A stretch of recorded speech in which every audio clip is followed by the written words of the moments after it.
bet you're a nooner. Right here. Who doesn't like a nooner, right? Make sure my phone turned off. There we go. It's in silent. Okay. And you're going to be at Peaks for the draft, huh? For the entire duration, or just like a couple hours or something? Probably the whole thing. Nice. Yeah, just hanging out. It starts at what, 6 or? I have to see what time it starts at. I think on the flyer someone put the wrong time, but I'm gonna hit the show intro now. All right. Look, I can't help but think that now might be a good time for a little fire and ice. Please do not. There's never a good time for fire and ice. What happens when you mix fire and ice? Warm water, baby. It's bubbling, baby. Warm water. Warm water.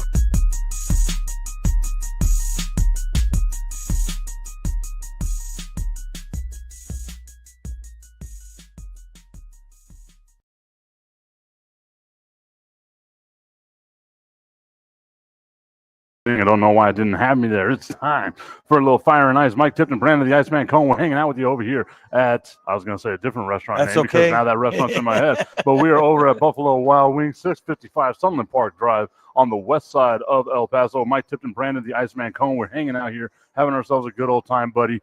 Tell everyone about the specials. What kind of specials do they have coming on over here? There's an abundance of specials. $4 house beer, Wild Herd, $5 Coors Light, $6 Kona Big Wave, $4 Jameson, happy hour 3 to 6 p.m. Monday through Friday. New sandwiches. We've tried them all. They're great. They're phenomenal. Chicken parm melt, beer cheese, cheesesteak, beer cheese, chicken cheesesteak. And get this, you ready for this? As of $4.21, just in a few days here. Ooh. All you can eat wings, $24.99 for traditional. Prices include fries, $19.99 for boneless. We will put a dent in that here relatively soon. I was about to say, whenever they say you can have all you can eat, that's not something me and you are. We've done this before. This is on our first rodeo. We're not shying away from this one. No. We will take advantage of that soon. Cakes and pies, cakes and pies. Oh, God, I can't wait. I'm so excited. Oh, my, huh? So just around the corner, Brandon, we have the NFL Draft. I will be live over at Twin Peaks on Thursday for the NFL Draft coverage. Shout out to our friends over there at Twin Peaks. We'll talk about more of that as we get closer to it. But Brandon, the NFL Draft right around the corner. Our team, the Dallas Cowboys, very underachieving the way that they've been over the last couple of years. What do you want to see them do in the NFL Draft? Well, everything pretty much. I mean, look, we know this team has a lot of needs they need to address. Clearly, they need to address the running back spot. They need to get another wide receiver, to complement Lamb. They need to continue to increase their offensive line, their defense. I mean, they have a million different needs. But, I mean, if I'm going early, I'm looking for the best offensive players first, just because I don't feel that they've emphasized enough on offense over the last few years. And, look, I mean, you could argue any way you want that a team doesn't need a traditional running back, but they sure as hell do based on what we've seen the last couple of years. So, you're either going to trade for one, which we know they're not going to do. Free agency, very slim pickings. There's nothing really. So you've got to focus on getting a decent running back in the first few rounds. It's a big hole they have, literally, no pun intended. I mean, you got the running back position, wide receiver 2, you still need a position at. The offensive line, you got a whole bunch of holes there. They addressed the defensive line in free agency, going out getting a whole bunch of free agents and stuff like that. But it still feels to me like the Dallas Cowboys defense is Swiss cheese. Yeah. The offensive line ain't that good. And you're right, they need a running back. Yes, they do. I don't think Ashton Genty's going to be there at number 12 anymore. No. I think he'll be drafted somewhere between 6 and 11. Agreed. I have a scenario in my head where the 49ers are going to draft him right ahead of the Dallas Cowboys because, sure, you have Christian McCaffrey, but he's always hurt. You got to have somebody else there. I can see the Cowboys reaching for Omarion Hampton, but I don't know if you want to reach for that guy because I feel like he'll be available in the second or the third round. Yeah. Maybe not the third round, but definitely more than likely in the second round, given everything that we know. So with that first pick, I'd love to see them do something with the offensive line. I want to see them do something with the offensive line, or maybe even another pass rusher, someone to be on the outside there with Micah Parsons to kind of help him out instead of him getting double and triple teamed all the time. Absolutely. Look, the key to being successful in the NFL draft is to make do of what you have, the spot that you're in, and obviously use your picks wisely, and ultimately, to where you're you understand that there's going to be guys that are available. You don't need to reach for them. You don't need to trade up for them. And again, the running backs are not as valued as they were at one point in the NFL draft. So you need to be strategic. It starts with the O-line. I mean, in the past, they've made brilliant moves in the draft with the O-line. They need to stick with what's worked for them when they have been successful. And then, yes, I completely concur in the respect that then you're looking for the running back in the second round, the third round, that good second wide receiver. Then you're looking heavily on defense as well, because their defense has been so damn inconsistent lately. That's not what you can have. I mean, when you have a million needs, I guess you could argue that could you ever go wrong with who you end up acquiring, assuming they end up working in the NFL draft. But I mean, that's always kind of like, let's wait and see. But in the end, they desperately need to beef up that running game because it's just garbage right now. And here's the big question. How quickly will Jerry Jones allow his staff to pull the trigger? I mean, his common practice has been waiting to the last minute before agreeing to pay an exorbitant amount of money.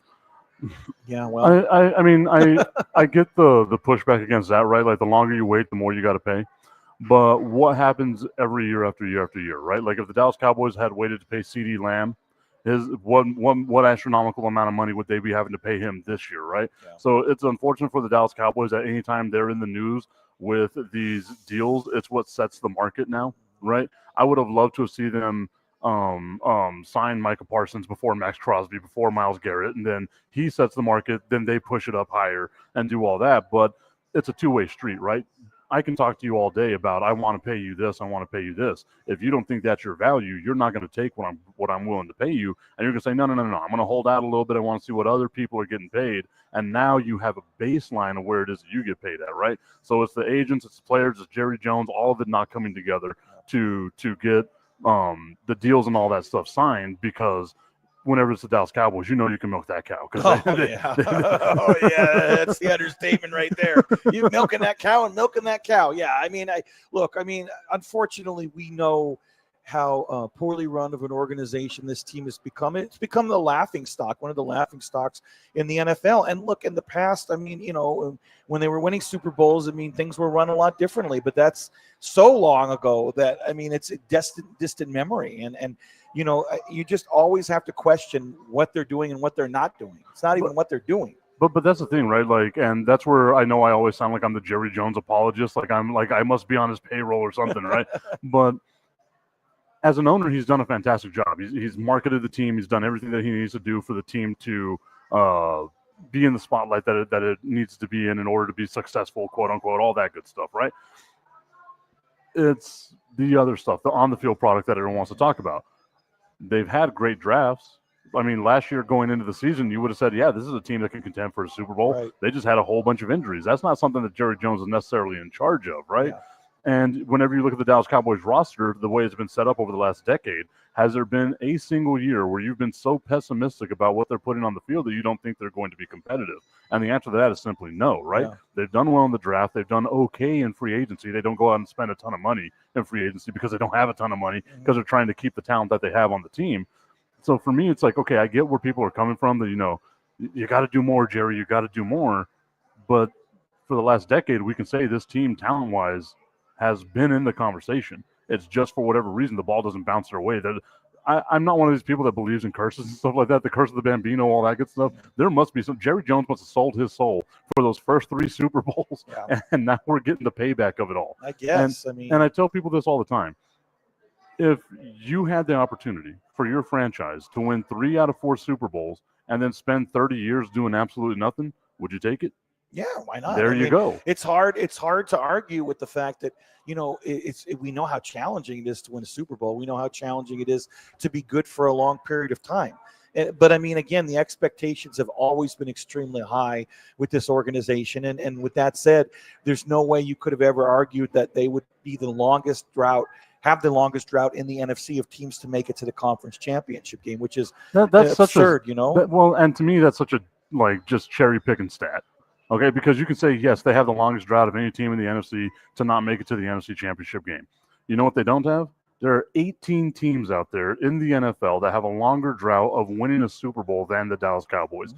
18 teams, 2/3 of the teams haven't won a Super Bowl in longer time than the Dallas Cowboys, or haven't won a Super Bowl at all. Look at all the jokes that people are making about the Eagles, how few Super Bowls they have won. But when they win, they win big. You can't joke about the Eagles nowadays. I'm Not sorry. anymore. 2 in the last 7 years. I mean, and plus they appeared in another one. I mean, there's no joking about the Eagles. They've become one of the better teams in the NFL the last decade, hands down.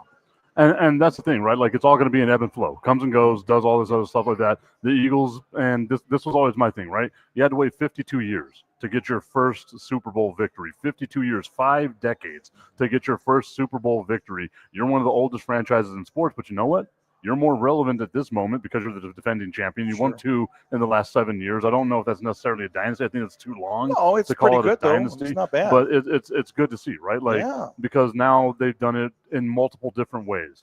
And that's really what you want, is the ability to be able to do this. In the end, you will be remembered in history as a team that prevented the Chiefs from getting that three-peat. And to me, that's worth its weight in gold. I mean, it's really something else to say, really. Yeah, and as unbeatable as they were the last couple of years. And that's the thing, right? So you got Philadelphia doing their thing, but again, 18 teams out there that haven't won a Super Bowl in longer time than the Dallas Cowboys. I get the narrative. It's one of those talking points. LeBron James is the first person to score this many points in this amount of time on this day whenever it's raining and halfway windy outside, where ESPN loves to give you guys those types of stats. That's what the NFC, like, oh, they haven't made it to an NFC championship game. Did they win it all? Because that's what it all comes down to. At the end of the day, did they win it all? Because if Washington made it to the NFC championship game, and they do absolutely nothing with this, which I don't think they're going to do. I think they very over exceeded expectations for last season. This year, people are going to have a target on them. They're not going to be able to sneak up on people. They got very lucky with a lot of Hail Marys, last-second wins, one-possession games that they won. We see in sports especially, it comes and it goes. It comes and it goes. They're going to lose those one-possession games from time to time now, right? It's not going to be as pertinent as it was in the past. For me, if you don't win the championship, all the rest of it is nothing worth talking about. No, I mean, that's hands down. It's all about the chip. That's it. That's all anybody ever remembers you by. That's all anyone ever cares about. And I mean, again, look at San Francisco, how successful they've been the last decade. And they're 0-2 in the Super Bowl, or might be thinking 0-3. Well, I mean, we can even go back 15 years. They made it to 3 Super Bowls because they made that one in 2012. They're 0-3 in those Super Bowls. Correct. And so I thought 0-3. Yeah. So the last 11 years. So years. They've got all this time of we can make it. But you can't win it. But what's their franchise looking like right now? They haven't won once since '95. Well, not even that. Like, at this exact moment, they just had a fire sale. They're fire sale. Mm-hmm. Who knows what's going to happen with McCaffrey? I mean, there's just that team is not necessarily in disarray per se because they have been successful, but they're definitely not as much optimism there in the Bay Area as there's been in the past few years when they were at least making Super Bowls. And I mean, look, I understand it's a BS stat statistically, and when you look at it, but I just think it's kind of sad when you see all the other teams that have at least ventured to that NFC title game, and Dallas is still like, we can't even get out of the friggin' divisional round. That's just all I'm saying. Yeah, no, and like I guess I get that. I could understand the mounting frustration for it, but just me as a fan, that's what brings me back to earth, right? I say it all the time. Utopia is your team wins one championship every 32 years. That would be a perfect world. Your team is in the Super Bowl once every 16 years because there's 16 teams per division, and that would just be heaven on earth, right? You got to wait 3 decades to do it. The Dallas Cowboys don't live in utopia. We don't live in utopia. It's got to be one or the other, right? The ebb and the flow. And I feel like what this is the Dallas Cowboys they've never committed to doing a full rebuild. Yeah. It's always been this like, okay, well, we'll half-ass go in. Like, look at Jerry Jones last year. We're going all in. This is us all the way in. It might have been flaccid, but it was all the way in, according to Jerry Jones. Was that a way of making any type of impact? And the answer to that was no, right? Had they gone out and signed Derrick Henry, that would have been all in for us, right? You get yourself a running back. Even if they had gone out and gotten Aaron Jones, just any of those running backs that were available at the time, you sign them to a long-term contract. The issue they have this year of not having a running back where we got to look for someone in the draft isn't an issue. Yeah. Now you can address other parts of your team. Yeah. Instead, they went all in, once again, with a flaccid, whatever we want to call it. They went all in with that, and it didn't amount to anything, right? So that's where I guess a lot of the frustration comes to. Augustine saying, I think that being successful is that they've had chances. They've had the chances. if that's the case, they make it to the playoffs, you had a chance. The season starts, you have a chance. Everybody has a chance. I mean, 16 teams have chances. I mean, it's just a matter of, what you're able to do with those chances and how consistently good you are when it counts the most. That's it. And let's face it, it's a once in a generation. Usually, when you see like New England, you never see that, or the Kansas City. I mean, you just don't see that nowadays, and it's really intriguing more than ever with the advent of free agency. What's going on today? Augustine Pimentel saying making it to the conference championship is the chance. Again, though, but in order to make it to the conference championship, you have to make it to the playoffs. You make it to the playoffs. I mean, we can play this game all day long, right? Like all it's becoming is semantics. Mm-hmm. Okay, now this is what I'm going to say the chance is. It's moving the goalpost of what success is. For me, the goalpost of success has been the same thing all the time. Did you win the championship or not? Yes. Because you can be the Detroit Lions and you can make it to back-to-back NFC championship games, or I guess they didn't make it this year, but you can make it to the NFC championship game. And then what happens if you don't capitalize whenever pressure and all that stuff is on you, like we saw what happened to Detroit this year? Now they lose their offensive coordinator. They lose their defensive coordinator. They have a mass exodus of players. Yes. Look at what happened to the 49ers. 2 years ago, they were in the damn Super Bowl. They lose offensive, defensive coordinator. They start losing players, and now we look at them as the bottom of the barrel in the NFC West. Yes. And you make a good point about they should have been rebuilding the team. As other pundits have told us, offense wins games, but defense wins champions. And in order for that to happen, you've got to strengthen the defense on both sides of the lines of scrimmage. You protect your quarterback and protect the lead that you already have. And I think that's the thing, right? Like the Dallas Cowboys have done a good job of building the team inside out. They've had really good, drafts where they drafted really good offensive linemen like Tyron Smith, Zach Martin, who just retired this year, certifiable Hall of Fame players. For sure. Whenever they had Travis Frederick minus that freak neck injury, that guy was on pace of being a Hall of Fame center. Oh, yeah. You would have had 3 positions on your 5 offensive line positions that were Hall of Fame caliber dudes that changed the trajectory of this team. Unfortunately, what happens? Injuries start mounting up. You get long in the tooth. You get all of those issues that come up. And with the Dallas Cowboys, they had a great defensive line. They had a great offensive line. Let's not forget 2 years ago, just 2 years ago, the Dallas Cowboys were the only team in the history of the NFL to have a top 5 defense and a top 5 offense and not make it to an NFC championship game. Yep. Right? And it's just because the ball didn't bounce their way. They ran into a buzzsaw that was Green Bay that was hot at that time. Yeah. And then Green Bay shits the bed Yeah, in the next round. You know what I mean? Like it's just kind of the way that it goes. Like that's what I love about football. Because if you had made this like a 7-game series, that Green Bay Packers Dallas Cowboys matchup, a 7-game series, the Cowboys are winning that. If it's a series, because anyone can win 1 game, right? That's what I love about football. It becomes that single elimination tournament, just like the NCAA tournament, where you can have that upset. It's just unfortunate for the Dallas Cowboys. The last 30 years, the upset has been kicking them in the nuts. Oh, has it ever, man? That's all that ever happens is upsets. Yeah, that's the agony of being a Cowboys fan, and that's why I try to, not let it hit me so hard anymore. The fact that we hate that we love this team. Yeah, hate them more than love them, but I wish I could say that. There's still a part of me, no matter how pessimistic I may be with the Dallas Cowboys, there's still a part of me that says, you know what? I love this team. I love this team. I hate to love this team. I do. You can get the shirt at TiptonSports.com. Look at that marketing, baby. Once again, Brandon the Iceman Cohn, Mike Tipton hanging out with you here over at Buffalo Wild Wings, 655 Sunland Park Drive. It is time for a little fire and ice. We got all this good stuff. Brandon, tell them one more time about the specials, especially what's happening on Monday. We have first $4 house beer Wild Herd, $5 Coors Light, $6 Kona Big Way, $4 Jameson's. Happy hour 3 to 6 p.m. Monday through Friday. New sandwiches, chicken parm melt, beer cheese, cheesesteak, and beer cheese chicken cheesesteak. Now, speaking of Monday, starting on the 21st, all you can eat wings for $24.99. Traditional prices do include fries and $19.99 for boneless with fries. Oh my goodness, can you imagine that? That dent will be huge, especially when you and I take advantage of that here pretty soon. Oh my goodness. Wow.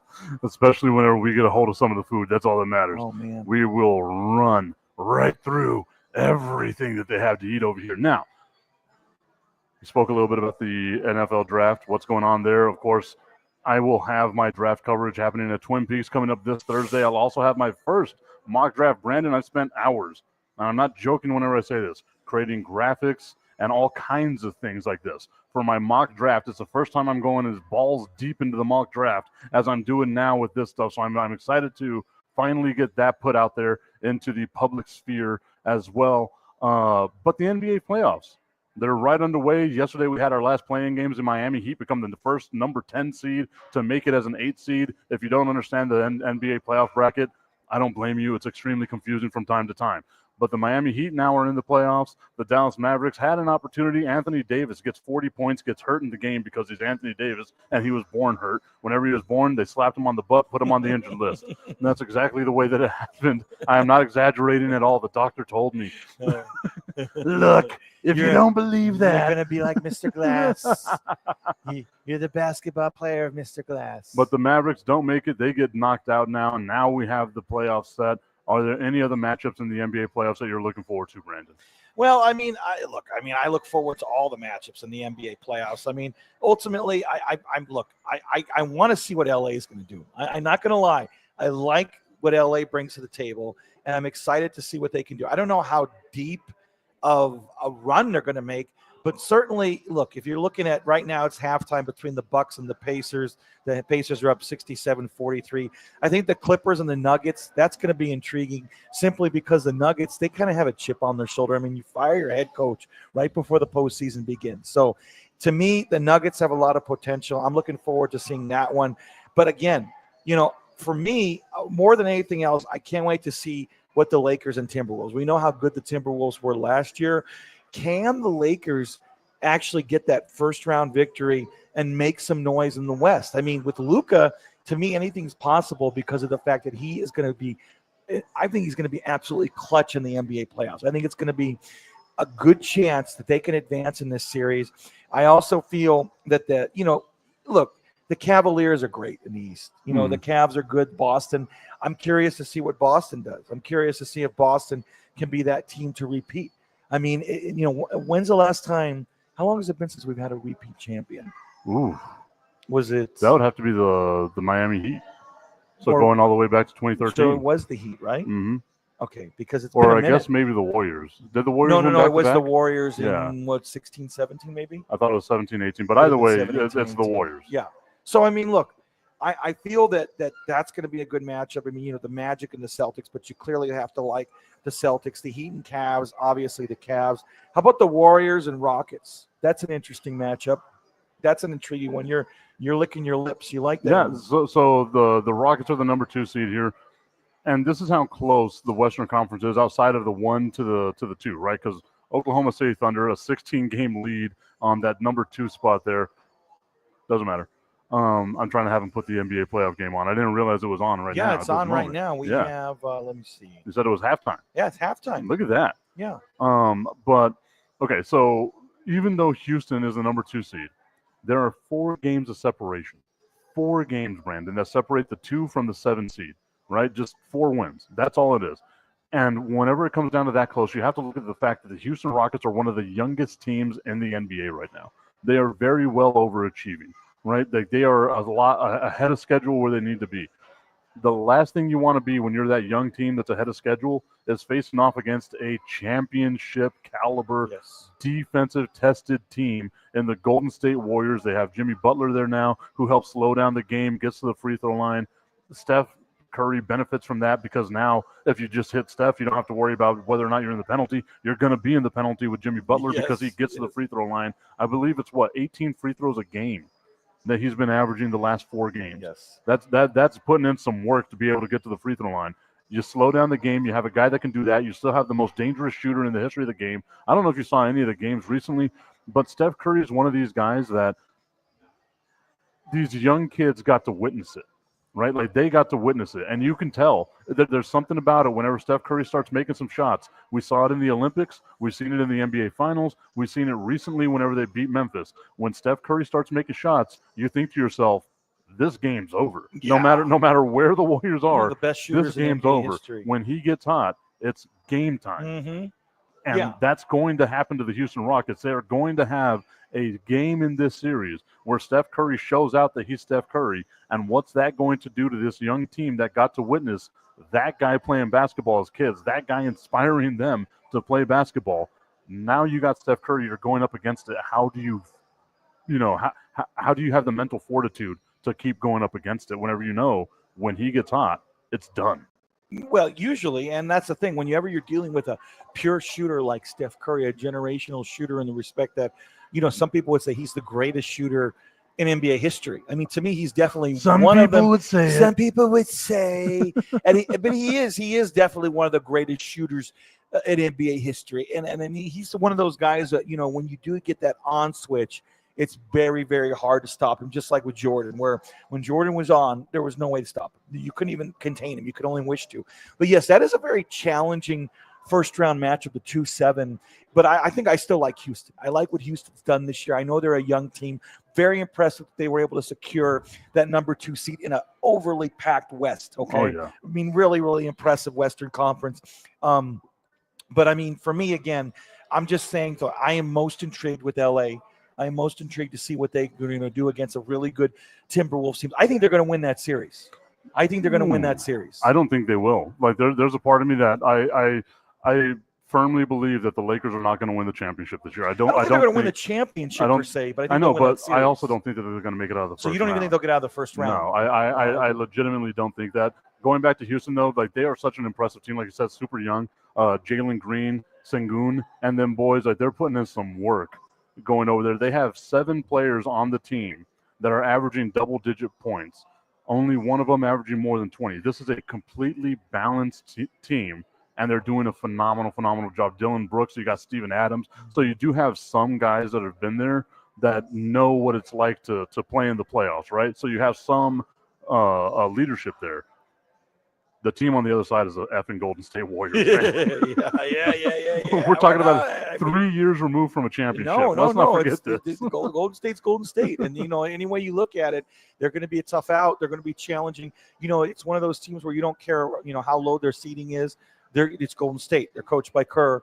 They have the pedigree. They have the pedigree to be a champion, and they're going to make it, potentially a deep run. But I still think that Houston's going to win this series in 6 games. I guess all I'm saying to people out there, don't let the 2 and 7 in front of their names fool you. It's 4 games that separate them. It's not a whole bunch. It's only 4 games that separate them. Augustine Pimentel saying it would be cool if the Lakers won the championship and Luka was named MVP after his divorce that he had from the Dallas Mavericks. One of the craziest trades that has ever happened in the history of sports. Yeah, it's a bad trade.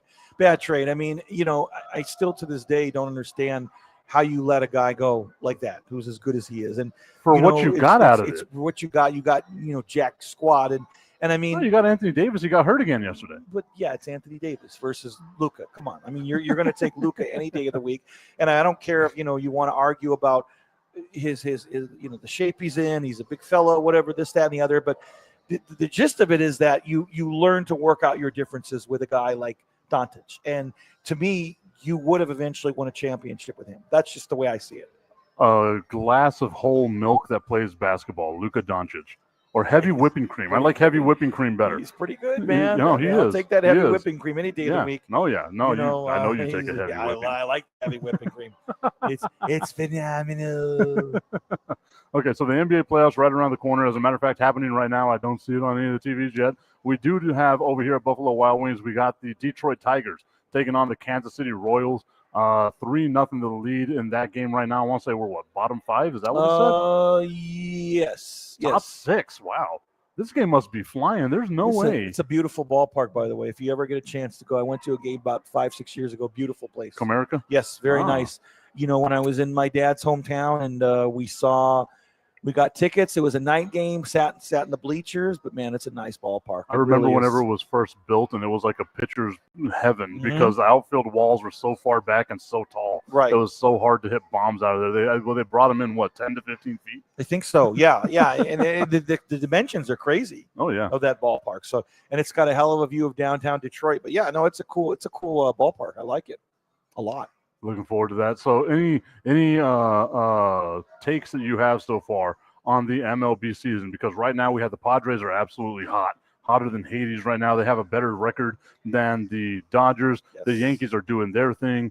The Dodgers obviously doing their thing. The Texas Rangers, one of the best teams in Major League Baseball, caveat right now, and there's still 150 games left to play. Yeah, I mean, look, the teams that you expect to be good are good. I mean, the Rangers, again, just a year removed from winning a World Series. So I think that you still have the remnants of that team. They're a very well-coached team. So I feel that I love Bochy. He's a hell of a manager. He really is. In the Central, we talked about, the Tigers and the Guardians. The Guardians were pretty good last year. The Yankees are doing what the Yankees do. And, they're 13-7. They have a one-game lead over the Blue Jays. And that's actually a decent division, as it always is. I mean, you have the Red Sox not far behind. The Mets are doing, I don't think there's any real surprises. One surprise right now, I don't call it a surprise. The Cubs are doing well. They have a one-game lead over the Brewers. If there's one thing that's certain, it's that the Brewers will do well in the regular season and screw up in the postseason because they're the Milwaukee Brewers. I love the way the Padres are in first place over the heavily favored Dodgers. And remember, when the Padres do well, it's good and bad for us here in El Paso. It's good because look, they're our parent team. You're inevitably going to see some of the best players potentially play here, maybe rehab assignments, whatever. But it's also bad because if we are good, they're going to take those guys, and you're going to lose those good guys late in the season if you're making a championship run for the Chihuahuas. But long story short, I always like when our parent club is doing well.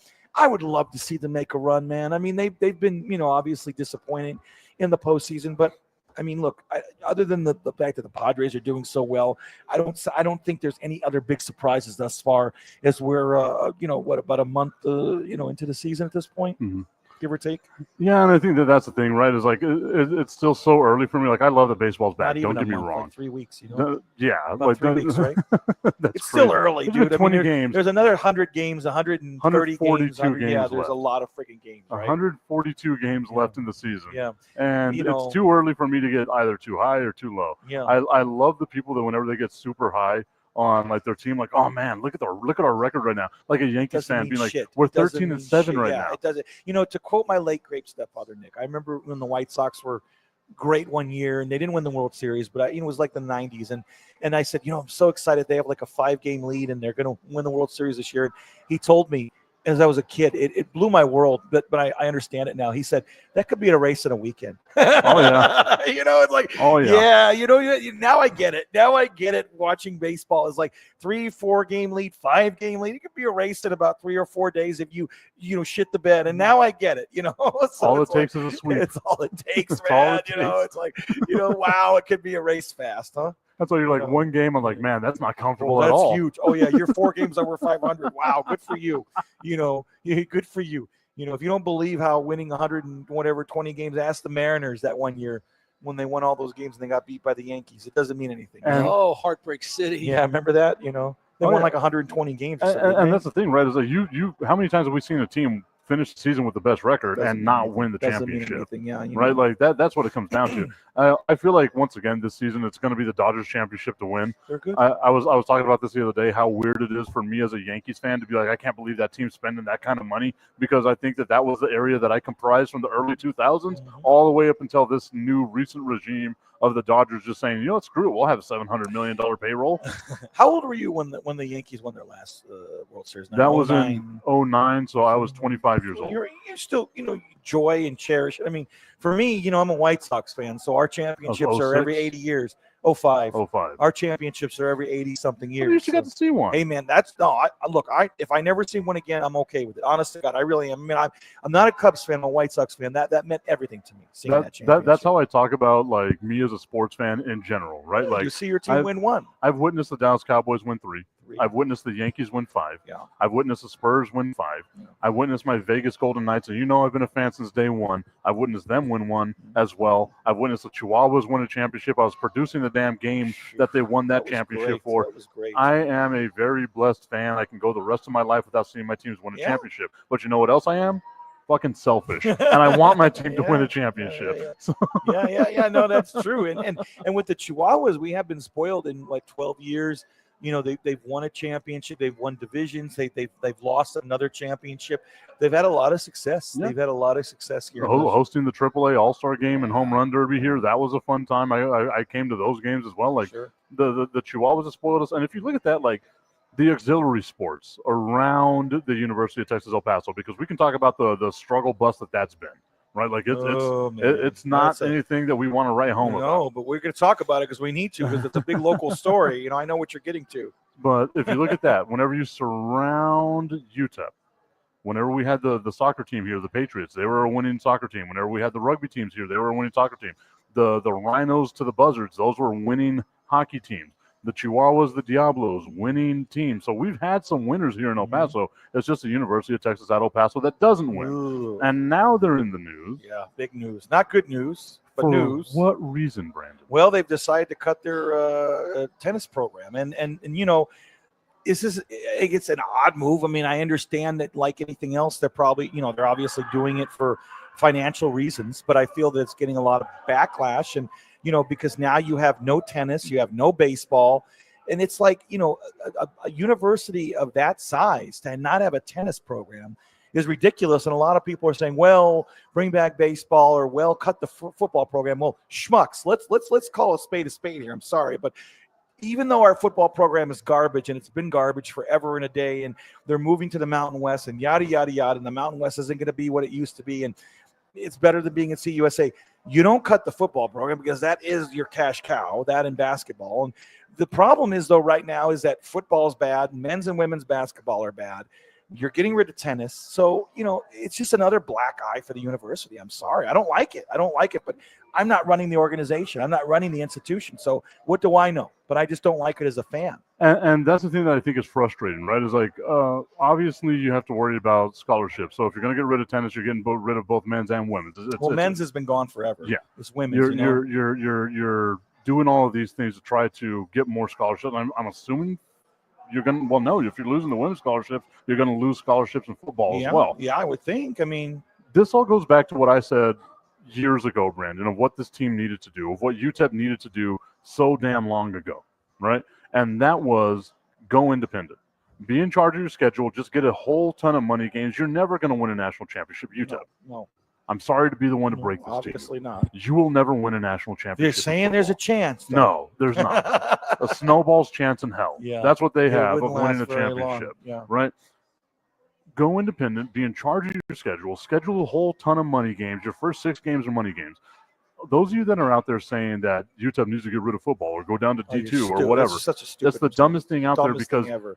UTEP, even last year, who was their money game? Was Tennessee, right? Mm-hmm. That game paid for the entirety of the University of UTEP or UTEP's athletic budget. Was that one game, 1.2, right?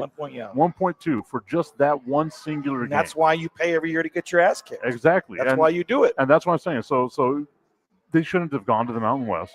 Just go independent. Schedule yourself a whole bunch of money games for a couple of years, and then find yourself a conference. It's the bandwagon. It's the bandwagon thing, I mean, and look, I'm not gonna lie. I mean, the Mountain West at first seemed okay. Maybe it's a good move, but everybody's going to leave the Mountain West. Everybody's going to leave. There's not going to be any good rivalry games. It's going to be the same thing that happened in CUSA, where everybody left within 5 or 6 years, and you were playing all these crappy teams that nobody absolutely cared about at all, and you were geographically traveling all over the country to these odd. You mean you don't care about the green wave from North Texas? Hey, I'll tell you what, when I travel with UTEP women's basketball, I enjoy going to Florida, Virginia, West Virginia. But I mean, it was a schlep. Mm-hmm. We had to fly to DC to get to Virginia.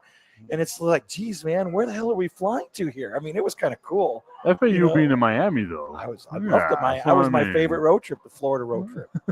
I was studying on the beach. What was it like working with Keitha Adams? Oh, she was wonderful. Keitha's great. Seeing her practices, seeing the way she handled, her players respected her, appreciated her. Being with the great Keitha Adams was one of the biggest thrills as being a sportscaster for me ever. I mean, seeing literally perfection, what she was able to do here, and legend, clearly a legend. It's like, well, what would it have been like to travel with Don Haskins? Well, to me, Keitha Adams is the Don Haskins of women's basketball, and what she's been able to accomplish here. I'm relationship wise, obtained a great relationship with Keitha, appreciate her, respect her. And, I was there, I think 3 years with her until she went to Wichita State. And it was one of the greatest memories of my sportscasting career. It was cool. There you go. Hey, I'm glad to hear it. It was awesome. And it was too, like, even for me being on the producer side, right? Being able to there. produce a couple of the games and doing a bunch of stuff like that. And admittedly, I got a great Keith story. Okay, Uh-oh. The woman knew how to have fun, especially when we won. I was there I think it was 2015 or 2016 when they started off like 15-1. They were like, under my call, we were undefeated on the road. It was the greatest start in UTEP women's basketball history. We won at FIU, and she says, let's take the bus, and we're going to go to South Beach. Hey. And we went to South Beach. She said, you guys have 3 hours. Have fun. We went to the beach. We went to eat. We had a great day. She gave us, some shekels. And, man, that was one of the best times ever. I mean, that was really cool. Are you allowed to say that? Yeah, I don't think so. Probably not. I was about to say. Yeah, but no, it was pretty cool, It sounds like a fun time, Brandon. A fun time that probably should have never been mentioned again. No, it was fun. It was fun. We had a good time, And the best part, it was all true. Yeah. Yeah. Well, no, maybe not. I've never been to South Beach. I didn't know what I'm talking about. I have amnesia. Okay, so again, like, can I say what I want to say, Brandon? Go for it. Is this a safe space? Yes. It's your podcast too. This feels like it's going to be a reaction to what's going on in the bigger picture of things that are out there, right? Of like, we're going to start getting rid of Title IX type of things. And the more that we do this, the more that we're going to start getting rid of these programs that are designed to give equal opportunity to people that are out there. The more that we do that, the more it's ultimately going to hurt the university as a whole. You can say, okay, we're going to do this as a cost-saving measure of getting rid of scholarships, getting rid of positions on the tennis team. Where does it stop? Where does that thing stop at, right? Because now if you're doing that, then you're taking some scholarships away from football. You can't reallocate or do any of these other things with it. It has to be a 50-50 split.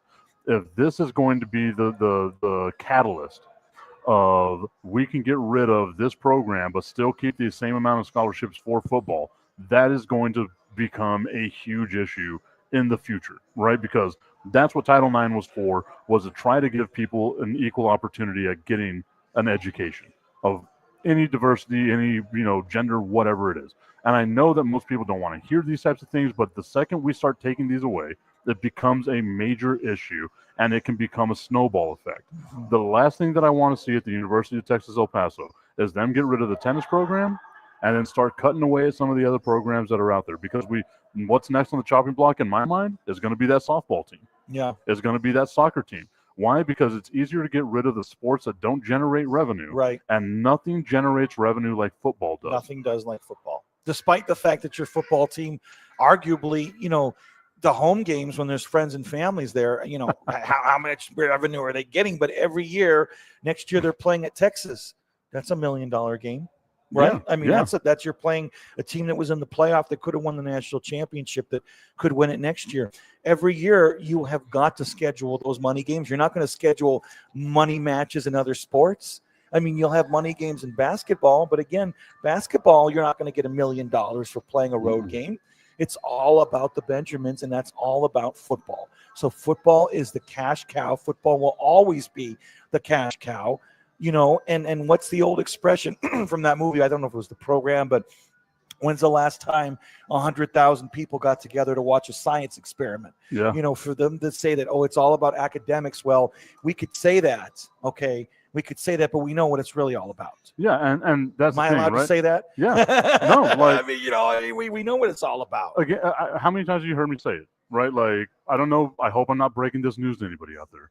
College athletics isn't about college. It's crazy. It's about money. It's about how much money you can bring in. It's a revenue. It's about a shitload of money, not just about money. So for me, whenever it's like, we want to be known as an academic institution, that's fine. Every single college is known as an academic institution. You want to know what every college would love to be known as? A multi-billion-dollar institution. There you go. A multi-billion-dollar conglomerate, right? Like, that's what they want. And that's why you've heard me say it a bunch of times. I don't care if you got to cheat, whatever it is you got to do. Go cheat, win your championship, get the banner taken down, but all of us are going to remember that you won that championship, right? We don't care how dirty it is. We don't moralize in sports the way that we used to back in the day. What I really think is pathetic and ridiculous is, you're going to cheat and we're going to take it away from you and say you never won it, even though we're all going to remember that you did win it. But yet history is going to say that there's an asterisk there and we're going to take it away from you. Well, I got the money from it. That's all I care about. 2008 Memphis, whatever, Well, and that's what I talk about. Like whenever it comes to trying to moralize and be holier than thou, whenever it comes to sports, the sports writers knew that there were steroids being taken in baseball. You know what they didn't do?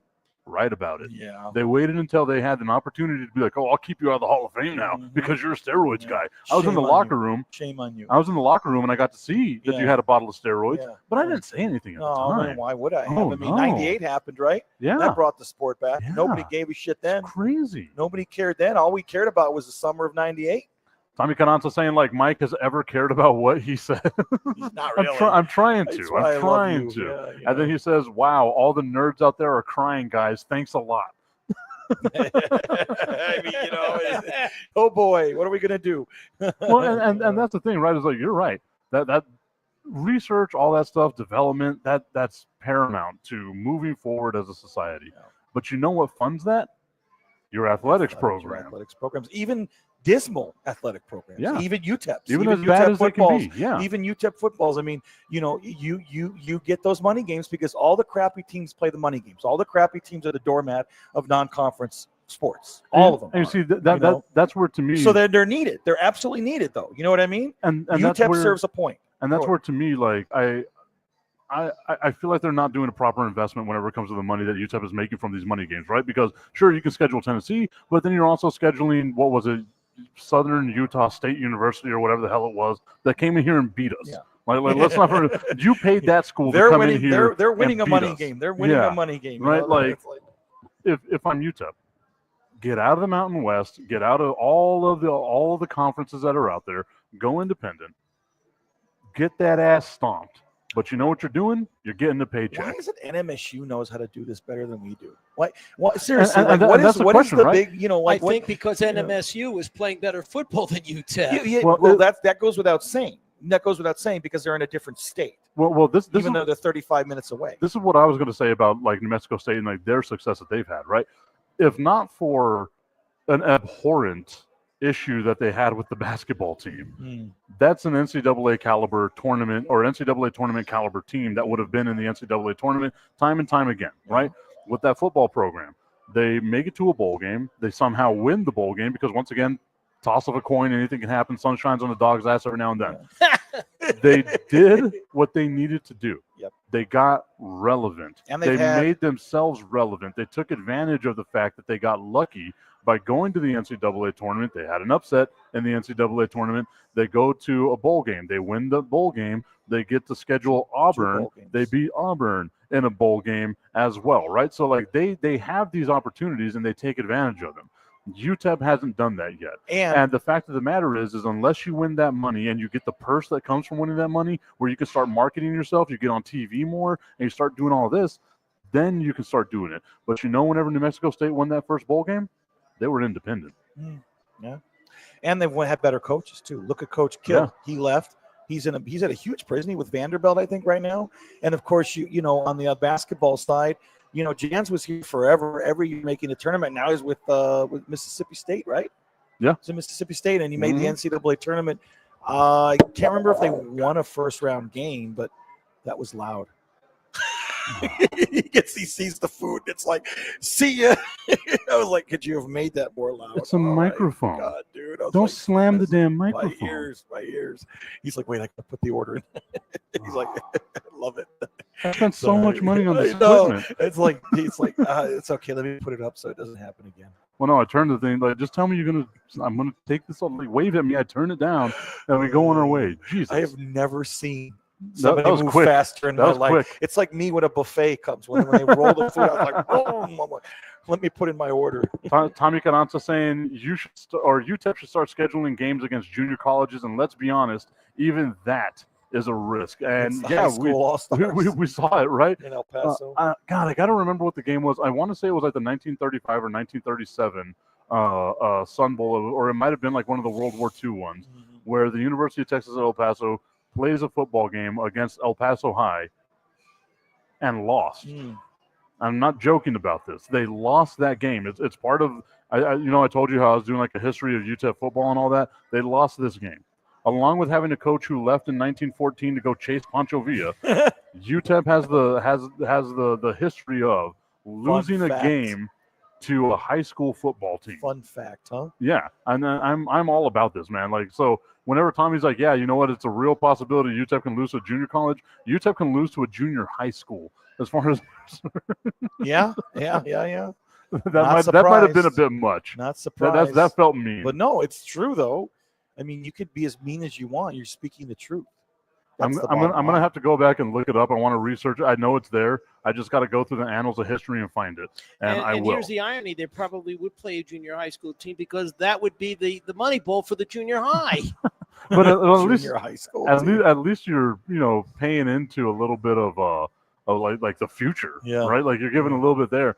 I'm watching the NBA playoffs right now. They got that on TV for us now, Brandon. 81-66. Is that what I saw the score was right now? Yeah. The Indiana Pacers over the Milwaukee Bucks. The Milwaukee Bucks will have guard Damian Lillard back, hopefully, for the end of this first round if they're able to make it. Damian Lillard expected to come back next week, but man, you can't go down 2-0, 3-0 to the Indiana Pacers. No. It'll be a very short series for you. You cannot do that. It'll be good night, Irene, relatively soon. No doubt. No doubt. Yeah. We'll see what happens, but it's not looking good for the kid there. Speaking of weird things that are happening in college football with the University of Texas El Paso getting rid of their tennis program, I think we can both say I'm against this thing. I don't think that's a smart move. It feels like it's a slippery slope to some other bad things that can happen here in the near future, given everything that's surrounding us in the world as of right now. Tommy, you said it right. It's my show. It's on my platform. I don't have to worry about the national streaming sports platform where they tell me, Tip, try not to get political, which is weird that somehow I'm the political guy, but I guess I am at times. Yes, it's weird. My interests are very weird. The more that I like take a deep dive and look at myself, I'm a weird effing dude. Nonetheless, the University of Colorado, the Buffaloes, retiring Shedeur Sanders and Travis Hunter's jersey numbers following their amazing career at the University of Colorado, where they won 13 games and lost 12. Dion may have had a little influence on the Shedeur Sanders Dion run. says he doesn't. Dion says he doesn't have anything. Excuse me, I had to clear my throat. I beg to differ there. I mean, that's a little odd. Does our boy? I'm thinking. What's the criteria for getting your jersey retired? Apparently 13 wins and 12 losses, just being right over 500. Okay. They didn't win a bowl game. But that's what we also have to remember. Yeah. They made a bowl, but they didn't win a bowl game. They were there for 2 years. Does Montez have his jersey retired for them? I don't think so. No. Okay, no, and he was amazing for them, and they won a bowl game under, I think. Cordell Stewart doesn't have his number retired. But hey, Sanders does. Sanders is getting that retired. Shedeur Sanders. Shedeur. Not Dion. We might as well retire Shiloh's as well. I don't see why not. Yeah, I mean, it's just one of the weirder things to me. Is like, okay, so 2 years. Travis Hunter, you win a Heisman Trophy, maybe, right? Maybe I could see it happening. What wins did that translate to on the field? Because 13 and 12 ain't something I'd brag about. No, I mean, you are one game over 500. That's worth bragging about, no doubt there. But everything else, I would not brag about anything else. Tommy Cananza saying Dion is lying 100%. Yeah, I think so. Oh, yeah. He's got a lot of pull. They love him in Colorado. I feel like if you were just honest about it, if you were like, yeah, of course I'm going to do that for my son. Kind of like if LeBron had come out and been like, of course I'm going to get Bronny into the NBA. I'm a dad. I want that for my son. Yeah. Why would, if I'm given the position of power, of course I would do it for my son. If Dion did that, do you think that we'd all be like, you know what? Yeah, that's fine. Yeah, man. What are you going to do? Get mad at him for doing that? I mean, come on. Get mad at him for being a dad? You got to take care of your boy. People who surround that, I think, are judgmental just to create a story. Look at what they did when LeBron wore a different shirt, but he was warming up 5 hours before a game. Well, that had some political context to it that people were going to weaponize. I remember that. Yeah, there was a shut up and dribble stuff and all that because – again, no, I don't want to get into that conversation. Yeah. That's a time for another show. Never mind. It's a time for another show. It's another day. David's trying to get me heated right now. Is what he's trying to do. He's like, "Oh, we spoke about Title IX. Now let's get into shut up and dribble." I see what you're doing. David's just playing the marionette. I got him. I see what he's doing over here. Trying to stay relevant.